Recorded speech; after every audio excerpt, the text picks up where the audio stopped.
But I do want to emphasize, this is just preliminary.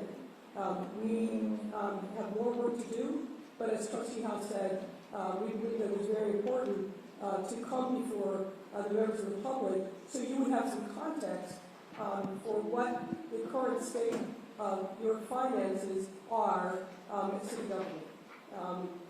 As has been alluded to, I think there's going to have to be some tough decisions that are made, but you've got to make that with as complete a set of information as possible, and that's what this presentation is intended to do. Our work is ongoing, and we expect to finish with in expedited fashion, but as I said, we wanted to get to you as quickly as possible. A couple of points, just so we're all. I'm not an accountant, and I suspect many of you in the room are not, but we will be covering some accounting terms. I wanted to just make sure that everybody had the same basic level of understanding as we go through these slides. We're going to talk about how the Village of Dolton handles its accounting system. We'll talk about in length, in detail, about the preliminary assessment of the financial status. We're going to go over what we've seen as increasing expenditures since 2021, unfunded expenditures, the current cash status, credit card use. Then we'll do a summary, and then we'll entertain questions from the trustees.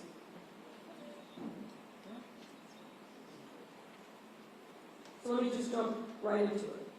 Many of you know that the village, in the same manner as other municipalities in the state, accounts for its finances using what's called fund accounting.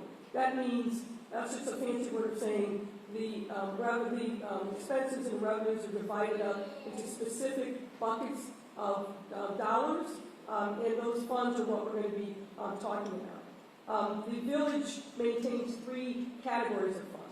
A general governmental fund, the proprietary fund, and a fiduciary fund.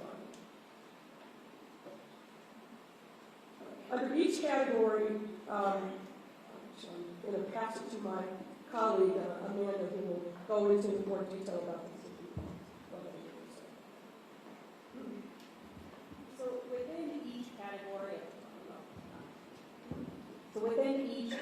of funds, there are underlying funds that are used to account for resources that are for different purposes. The first category, governmental funds, includes the general fund, which is going to be the focus of our presentation this evening. And the general fund is what's used to account for the day-to-day operations of the village. Additionally, there are what are known as special revenue funds. These are specific funds for specific purposes. This includes the motor fuel tax and TIF money. The final governmental fund is debt service funds, where the village's debt obligations are accounted for, which is primarily the public bond debt. The final two categories of funds, which we will not be covering today, are proprietary funds, which account for transactions that are more business in nature, operations that should be funded by customer payments. That's the water fund, the sewer fund, and the fitness center. And the final are fiduciary funds, which are held for non-governmental parties, and that is the village's pension trust fund.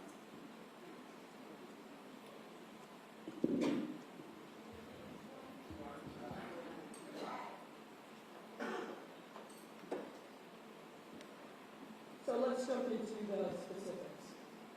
Many of you know that the village's fiscal year runs from May 1 to April 30th. So it's those 12 months would span 2 years. Certain financial disclosures are mandated under state law that the village reports to the comptroller of the state each fiscal year.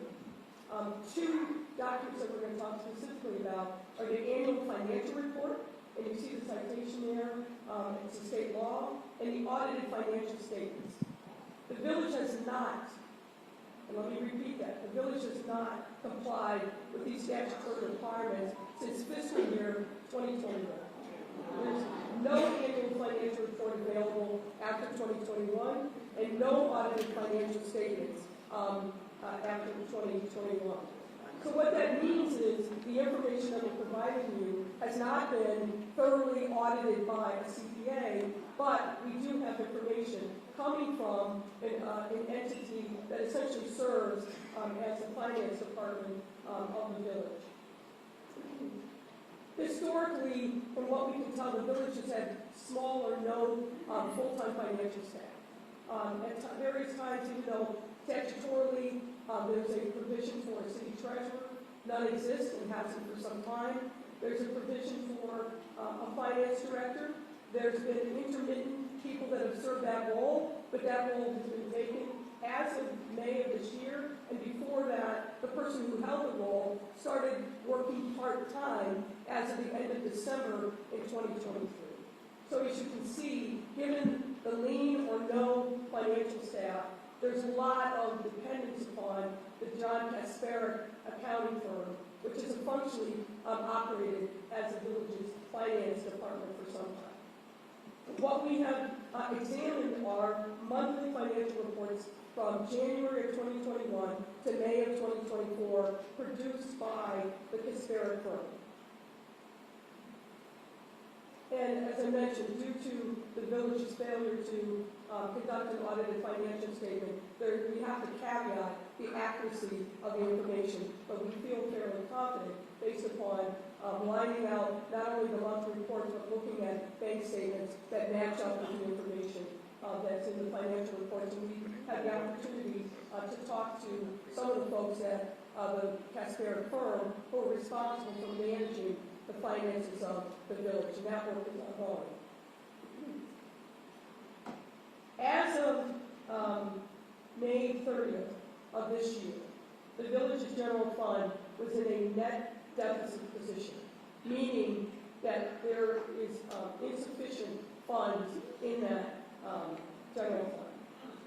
As we mentioned, the general fund is used to account for the majority of the village's day-to-day operations, including payroll and vendor payments. The village's special revenue fund and debt service fund, however, are in a positive position, but each of those funds are restricted funds, meaning you cannot borrow from one to get to the other. And that is what's causing in part the financial crisis. What's next you can see is a graphic that depicts where we started as of April, where the village started as of April of 22, with positive of $5.6 million in the general fund, and where we are as of May of 2024, which is a negative $3.65 million. If I may, Yes. just kind of as a summary now, just quick numbers on a 2-year span. We're talking about a $9 million swing or $9 million of deficit over that course of time. Would I be accurate?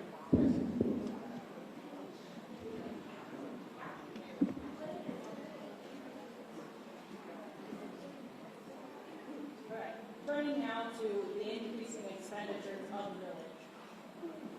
Over the last 3 fiscal years, the average monthly expenditures of the village have increased by nearly 30%. As you can see in the graphic, in fiscal year 2022, on average, the village spent about $1.9 million a month. But in the last fiscal year, that amount declined to $2.5 million. These increasing expenditures have not been accompanied by corresponding increases in revenue. Again, as you see in the graph in the blue bars, the revenues have remained relatively the same over that time period, around just over $24 million, while expenditures have climbed from $23 million in 2022 to $30 million in 2024. Ultimately, in fiscal years 2023 and 2024, expenditures exceeded revenue. Specifically in 2024, it was over $5 million more in expenditures than revenues. To look further at the increasing expenditures, the table on the screen highlights the 2 village departments that are the main drivers of this spending increase: the General Administration and Administrative Compensation Department and the Police Department.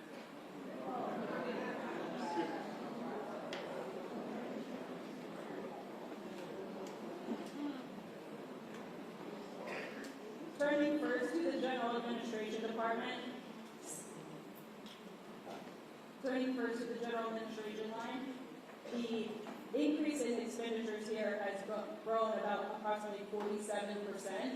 This was around $6.4 million in fiscal year 2022, and it was $9.4 million in fiscal year 2024.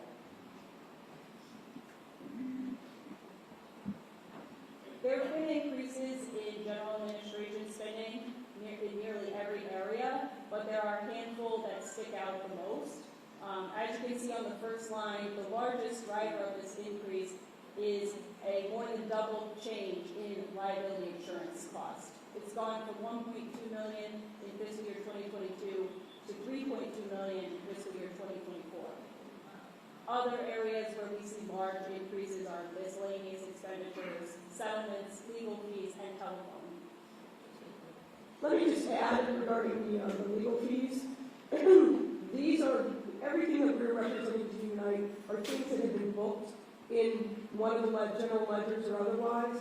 We know that the legal fees that have been booked so far are underestimated because there are a number of legal fees that have yet to be paid. And obviously, with the litigation that's been filed, particularly by vendors who have not been paid, those legal fees will definitely, this is a very conservative estimate of what those fees actually are.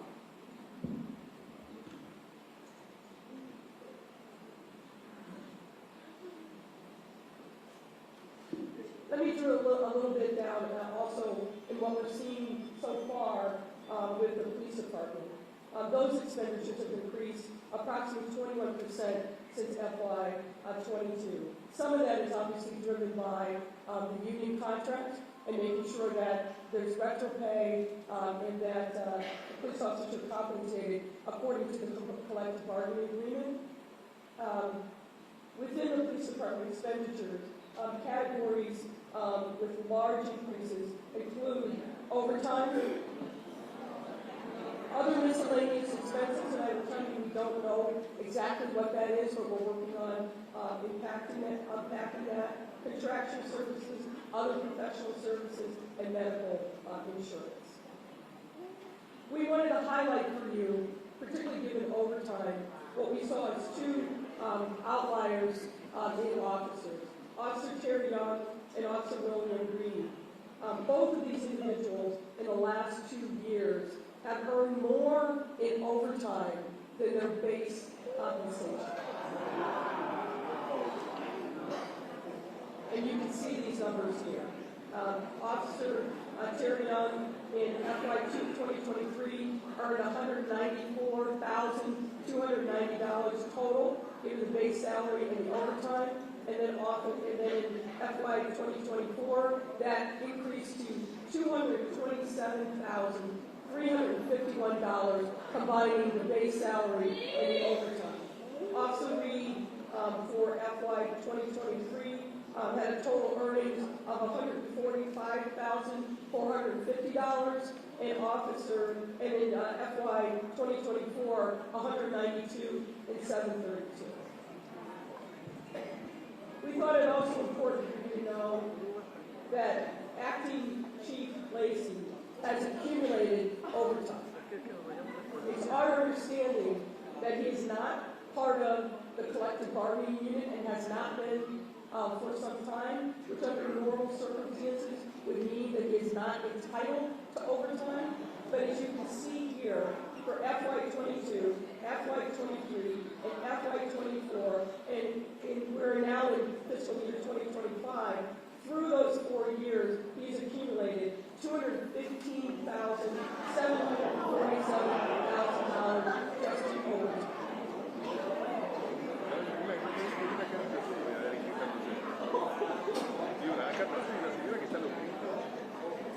Now we're going to move, ladies and gentlemen, to unfunded expenditures.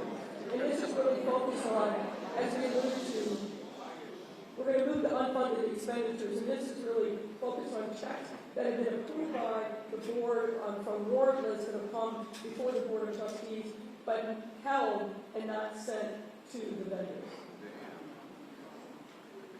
Based on the records that we have reviewed since March of 2023, the village has been unable to pay all of its monthly expenditures with available cash balance. Since that time, nearly every month, a portion of the checks approved and printed had been held by the village due to unavailability of funds. Per records from the John Kasperick firm, as of June 18, 2024, there are 589 checks totaling over $6 million that have been approved, printed, but not transmitted to vendors. And that is a big driver of the deficit in the general fund. This over $6 million in held checks, I want to caution, does not account for additional monies potentially owed by the village to vendors for which checks have not even been printed. These categories which we are looking into include, for example, invoices that have been received by village departments, but for one reason or other may not have been entered into the accounting system, which is called My Viewpoint. These invoices could have been entered into the accounting system, but not been approved by department heads or by the village administrator. And this could also include invoices that have not been approved by payment for the Board of Trustees. You're aware that from time to time, the warrant lists are presented. The trustees say, pay this, not pay that. Well, those checks that are on the warrant list roll over from time to time. And it probably makes sense just to explain really briefly. There is not a centralized repository for vendors to put their checks in electronically, their invoices, I should say, so that it's automatically in the system. It has to be either hand-delivered or sent via email. It goes to the appropriate department head. Then it's up to that department head to approve and enter those invoices into the MyPoint system. And it depends upon the dollar amount of the invoice, who has final approval for those invoices to make it onto the warrant list. But that's the way the process works now. It will not surprise you that one of the recommendations that we will have when we finish our work is that the village invest in an automated system so that nothing falls between the cracks. The vendor will be able to see real time where is my invoice moving through the system, and you'll know where it sits, either with the department head or otherwise.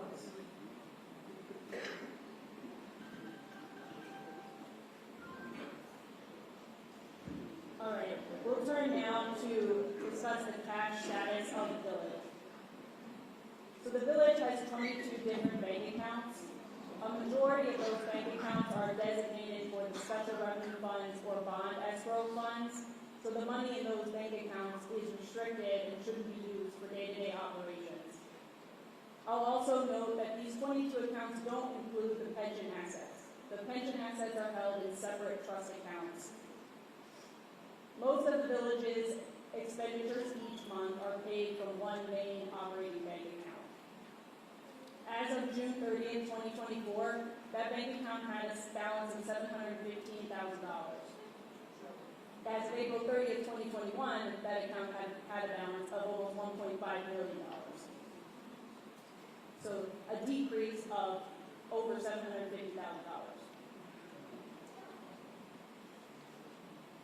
In addition to the main operating account, historically the village has held its excess cash in an account known as Illinois funds. Illinois funds are interest-bearing accounts that are managed by the Illinois Treasurer's Office that allow municipalities to earn interest on their excess cash balance. The balance in the Illinois funds account as of June 30th was only $3,900. As of April 30th, 2021, that balance was over $2 million. So the balance of excess cash has dropped by over $2 million in that time period.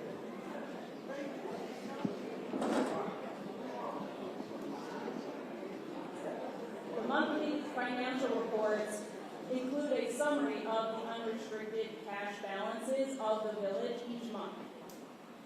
Within these summaries, the balance reflected already accounts for those held checks that Mayor Lightfoot was just discussing, checks that have been issued but haven't cleared because they haven't been sent yet to vendors.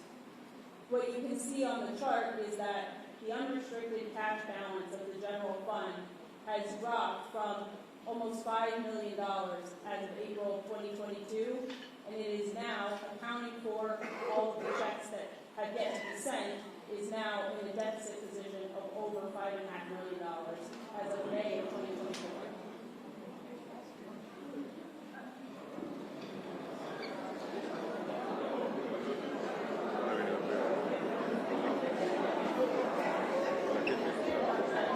We thought it was important to give you a little bit of insight into credit card use by village employees. We do not have complete information yet. It is our hope that we will get further cooperation and be able to have a complete picture of credit cards, but we wanted to share with you what we do know so far. We are aware that over this time period, from 2021 to the present, the village used 6 different credit cards at various points, from January 2021 through May of this year.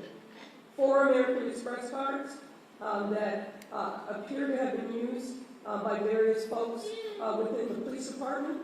The statements for these accounts were addressed to Ernest Mobley, Robert Collins, and Louis Lacey. Mayor, may I interject there for a moment? Because former Deputy Chief Mobley is present with us and an amazing officer, so I'm certain there was no misuse or misconduct on that behalf. So I want to make sure I state that because he's been an exemplary officer. Yeah, all we know is what we've seen in the paper so far. We have not interviewed any of these folks to get a better understanding of the specifics around credit card use. We have some knowledge of that, but we'll share that as part of the final report. There's 1 American Express card for which statements are addressed to Keith Freeman, the village administrator, and there was 1 Fifth Third card which statements are addressed to the village. We've been told that that card is no longer in use. We understand from the records we received from the taxpayer company and interviews that we conducted that receipts for credit card purchases are rarely provided.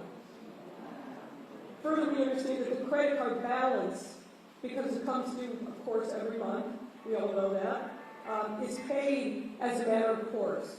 And it is reflected in the accounting records as miscellaneous police department expenditures. We're looking into what is the reason and rationale for that. But what this means is that these credit card bills that are paid do not appear on warrant lists and are therefore not presented to the board for approval. Again, that will be a recommendation that we make, and the board is obviously aware of this issue, which is in part why it took the action that they took the other day to rein in the credit card spending.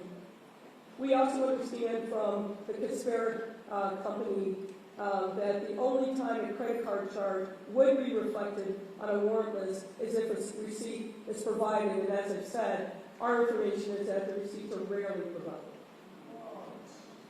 We want to highlight a couple of credit card purchases.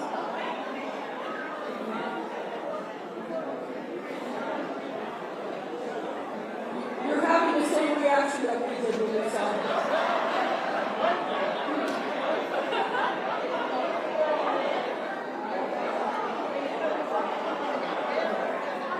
So in particular, we were very concerned to see the top 3 purchases that were highlighted for you that were booked on January 5th of 2023. That's roughly $40,000, a little more than that, in credit card purchases on Amazon in the same day. And our understanding is that the village does not have an Amazon account. These are somebody using one of the credit cards and charging these amounts using their tax dollars. We suspect we're going to see, as you can see, expenditures at Target, Walgreens, Best Buy, a number of charges that raise questions in our mind. Are these legitimate purchases using the credit cards? What we've also found in the credit cards, I know that there's been a lot of interest in travel, and we are highlighting here on this slide some of the travel that is reflected in the village credit cards. Birmingham, Alabama, and Montgomery, Alabama, in March of 2023 with 5 no travelers. Washington, D.C., in 2023 with 4 no travelers. Las Vegas, Nevada, with 8 no travelers. Jackson, Mississippi, in June of 2023 with 3 no travelers. Austin, Texas, in July of 2023 with 3 no travelers. Portland, Oregon, in July of 2023 with 4 travelers. Central and Southern Illinois in September of 2023, I think you're aware of what happened during that time. 10 hotel rooms booked during that travel. Travel to New York City in October of 2023, 1 traveler. Atlanta, Georgia in November of 2023, 1 traveler on the village's credit cards. And I caveat that because we will, and are continuing to look at, I'll say cross-pollination between the village and the township and the credit card use there as well.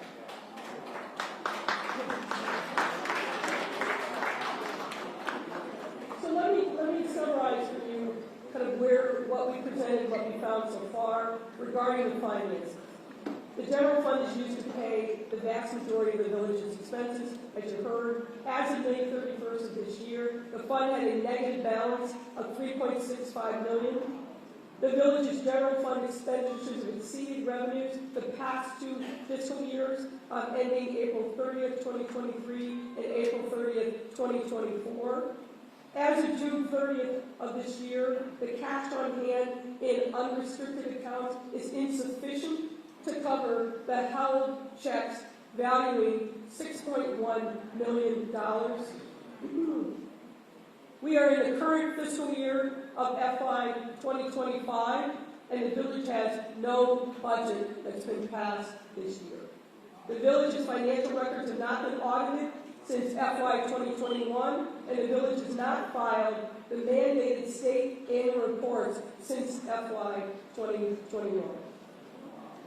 So where are we in terms of next steps? Regarding the financial information, there's a lot more work that we need to do, as I've indicated. We just recently got a lot of information in the door that is reflected, for the most part, in this presentation, but there are other things that we have asked for, and we're hoping that we're going to get further cooperation from the taxpayer accounting firm. Additional details regarding credit card spending, and any receipts that might exist. Detailed accounting records and reconciliations, check register, which is important. Detailed accounting of inter-fund transfers and balances.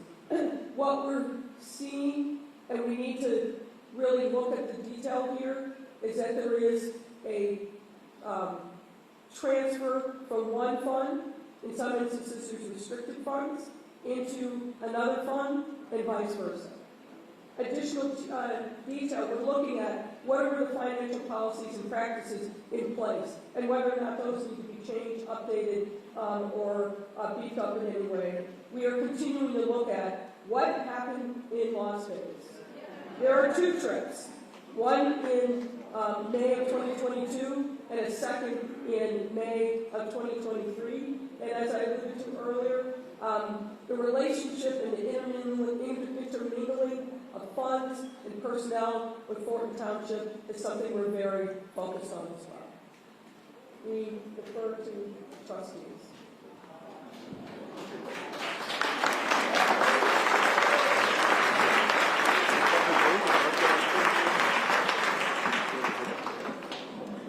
Well, first and foremost, I want to thank Mayor Lightfoot and her colleagues, as well as our legislative attorneys as well, for the time and effort put into that.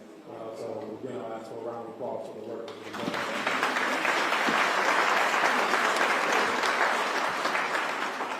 I'm going to refer to any of the board members if there's questions of the report that has been presented. Okay, I'm going to turn over to Trustee Norwood.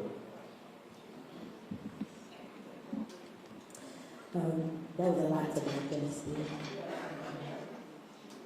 I just want for the residents that, because I know sometimes there are a lot of residents that still don't understand.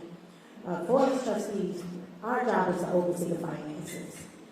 For the last 3 years, I know it looks as though there's been a lot of fighting, but we've been fighting for transparency so that things like this won't happen. We were locked out of my viewpoint maybe about a year or two ago. Once we did start sharing the receipts and information with the residents, they stopped that, right? Police overtime. In the very beginning, we say, hey, I wasn't even totally opposed to police detail of some sort, but what I said was, for how long and how many, right? That's important. And it was important because now, they never gave us this information, and now we see that we're spending millions of dollars in overtime, and the only one really protecting the dollars is her, and it's not fair. Vendors, you all have heard me say for the last 2 years, bring RFPs in front of the board, bring RFPs in front of the board. It's extremely important that we have a process put in place so that as trustees, we can make the right decisions regarding vendors. We want these services to be provided to the residents. I want you all to know that we're never against you all receiving services, but we don't want to pay more. We don't want people receiving kickbacks and charging us way more for the services that the residents deserve. Hopefully, moving forward, we can get the mayor to work with us and provide some of this information. That's the hope. But in the meantime, we'll continue to show up. We're going to continue to work with the residents. We're going to continue to get you the information, right? And let's just hang in there. We're almost there. We're doing all the necessary steps in terms of the board, because we still want to try to work with this administration to the end. Our goal is still to attempt, no matter what, for the residents. So I just want you all to know that we want to work together. That's the goal. We are put here for checks and balances, and hopefully they can start bringing things in front of us. Thank you.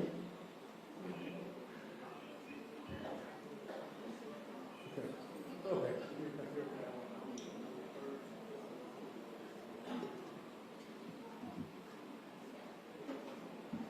Yeah, Trustee Dolton.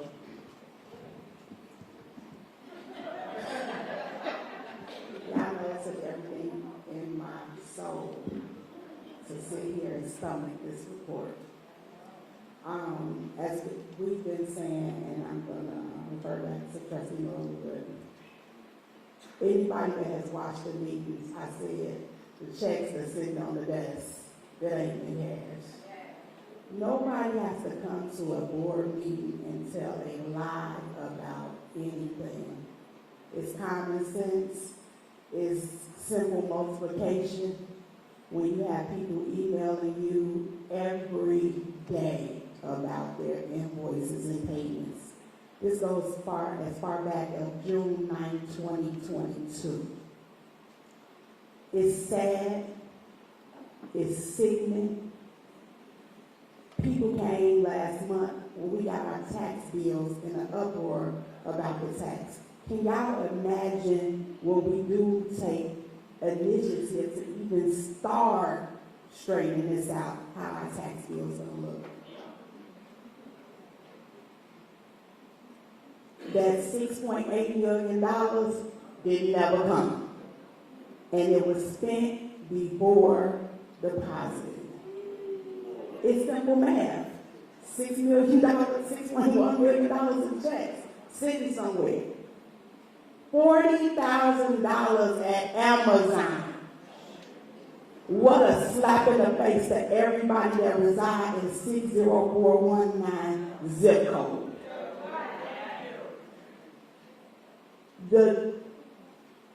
The meeting and Mayor Lightfoot, I'm so grateful for this information that you provided, because it takes somebody else to come in to show that we've been trying to stop this. And we've been doing minimal damage. So could you have imagined if we just sat up there and approved everything that was going on? Because she gonna ride off in her BMW and we'll still be here stuck. We have been financially wrecked. And when people rape people, they get anything they deserve.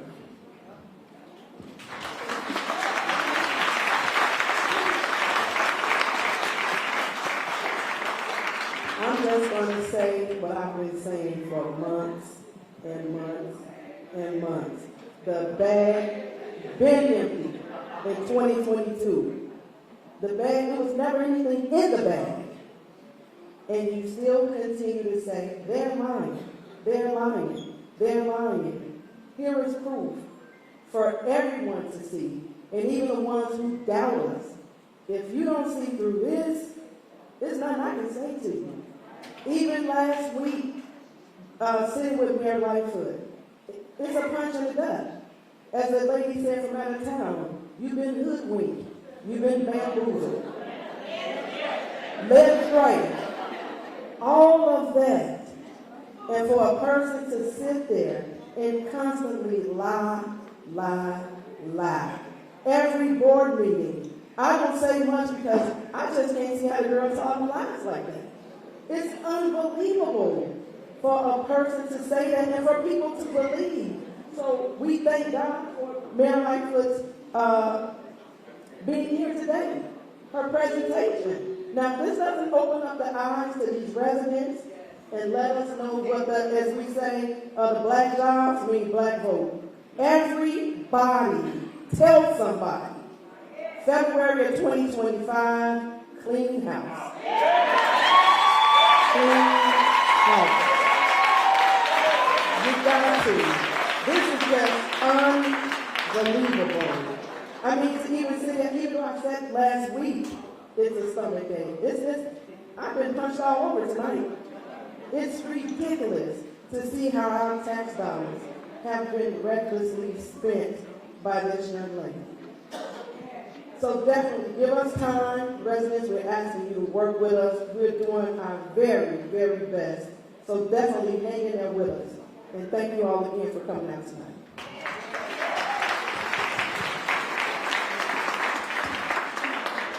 I'm going to also ask Attorney Overton to comment on some of the work that he's been doing.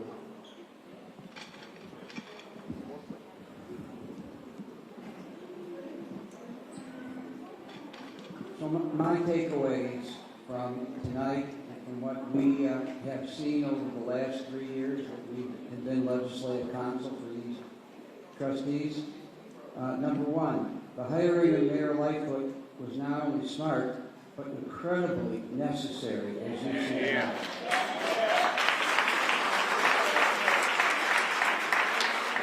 Her work is extraordinary and will continue to produce information for this board and for the public, which you need to know and the board needs to know in order to try to right the ship. Without her and her skill and her staff, we wouldn't be sitting here tonight with this information for you. There's a lot of work to do. More financial discovery from Mayor Lightfoot, more layoffs and readjustment of personnel, leadership change at the police department, stopping of harassment of employees, and for us, the lawyers, trying to work with the 40-plus lawsuits that have been filed against this village in the last 3 years. Our firm has not been paid for 3 years. Why? Because the mayor won't sign the checks in hopes of us leaving. She has a motion to fire us on every agenda and usually rails against us on every agenda. But I can tell you this, we're not leaving, and we're staying with that.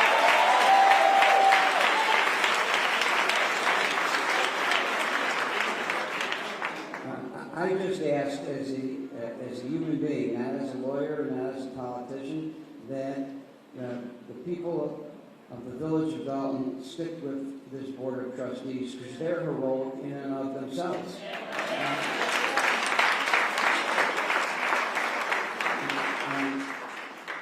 And I don't say that because there's an election coming, and you'll get plenty of information on that, but I say that because we have hard months ahead. Knowing these finances, knowing what we just went through to get some insurance for the village, which was extraordinarily difficult and incredibly costly, we have a lot of work to do to right the ship, a lot. So I want to thank Mayor Lightfoot, who I've known for many years and admired for many years, and her staff. And I certainly want to thank the Mayor Pro Tem and the trustees and your wonderful clerk who works under difficult conditions.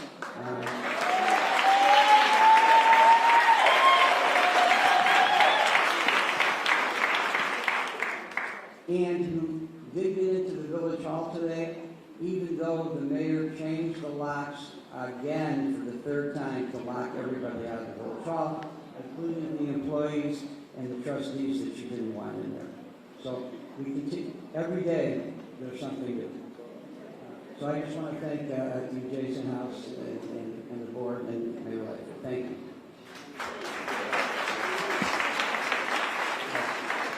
I want to highlight one comment made by Attorney Olson, Attorney McGrath. 3 years with no pay. 3 years without pay. Not many, if any, other attorney would take on that walk with the board, with the residents of this community, and it seemed that every turn as things were getting worse, Bert got more pissed. So I was just jab at him and say, "You heard what she said about you?"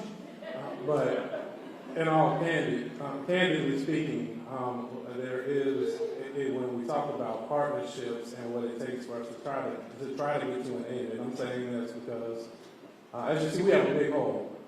So we want to make sure that the partnerships continue, because that's what's going to get us out of this hole as well. And I want to say thank you for the service that you guys have provided.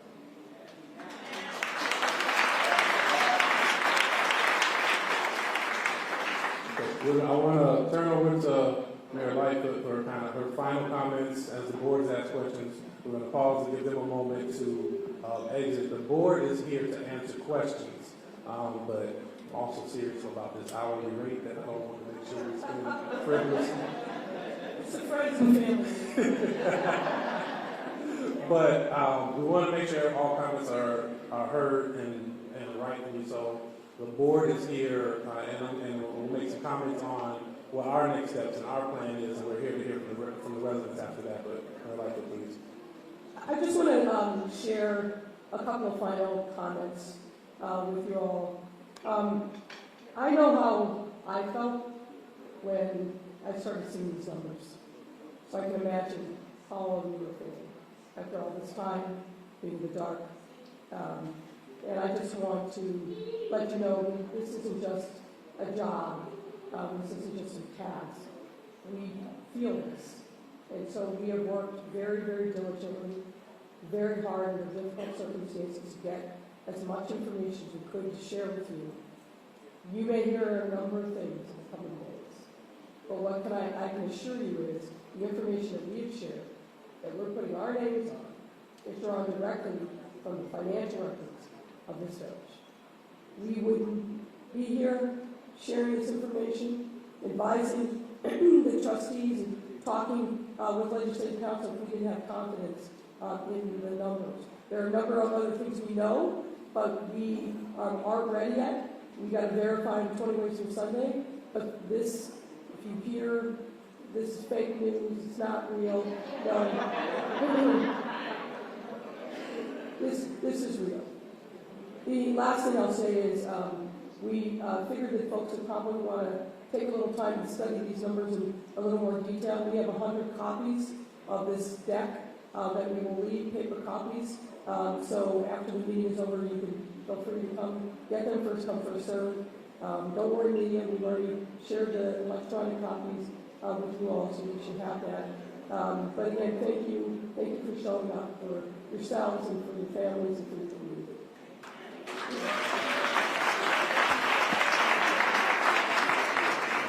I'm going to pause briefly to give Mayor Lightfoot an attorney's moment to exit and then make some final comments from the board in terms of next steps, and then we will open for citizens.